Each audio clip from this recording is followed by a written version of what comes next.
order.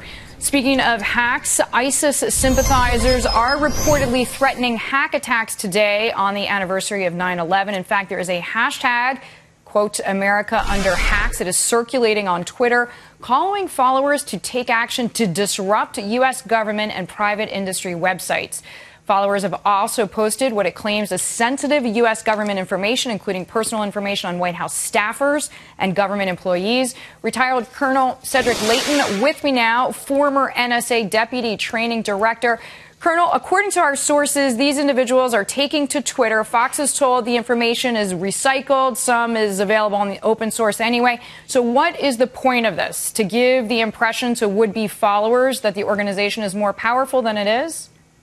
Yeah, I think that's exactly right, Deirdre. Here's the basic premise behind what they're doing. It's to sow fear in the hearts and minds of U.S. government workers as well as U.S. businesses, anybody who could potentially be a target of the so-called Islamic cyber army. And that is what they're doing, sowing fear, trying to get in under our skin, and in essence, make 9/11 an even more memorable day than it unfortunately already is. So, Colonel, terrorists used to threaten 9/11 repeat attacks with physical bombs, but now it's hack attacks. So what does that say about the tools of modern terrorism and how we can protect ourselves?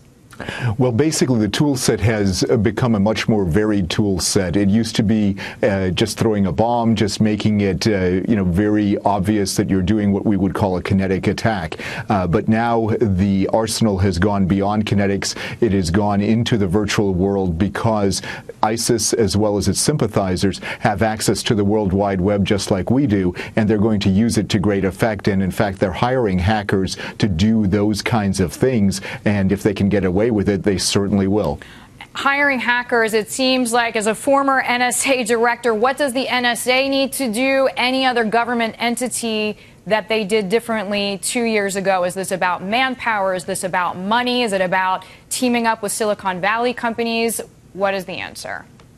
Well, I think the answer is going to be a varied one. There's also a training issue, and then plus there's a clearance issue. And the clearance issue, where a lot of people who have these kinds of skills may have had some kind of misconduct in their past, and that kind of misconduct sometimes precludes people from getting a security clearance. So a lot of us are looking at this saying we really need some different security clearance rules in order to make our cyber defenses as strong as they need to be. Now it's about talent. It's not just about being able to man the battlements, if you will, but what you're trying to do is you're trying to make sure that you have the right kind of people at the right kind of time, and some of those have some really interesting skills that are necessary for the NSA as well as for the FBI and for private industry.